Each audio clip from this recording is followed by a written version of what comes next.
এই কদরের রাত এটা কবে,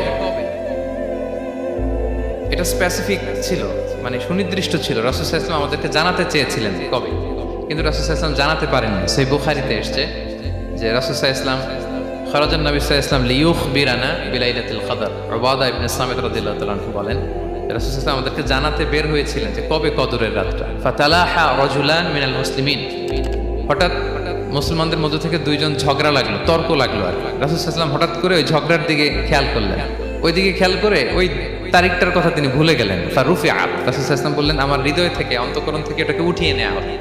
এখন আমি মনেই করতে পারছি না এটা কি 23 না 25 না 27 না 29, আমি মনে করতে পারছি না। এজন্য রাসূল সাল্লাল্লাহু আলাইহি ওয়াসাল্লাম বলেছেন যে তবে আমি এতটুকু মনে করতে পারছি, ফালতামিসুহা ফিল আশরিল আওয়াখিরি ফিল বিত্রি, রমাদানের শেষ দশকের বেজর রাত্রিগুলোতে তোমরা কদর তালাশ করো। বেজর রাতে যদি তোমরা কদর তালাশ করো তাহলে এই কদর সুনিশ্চিতভাবে তোমরা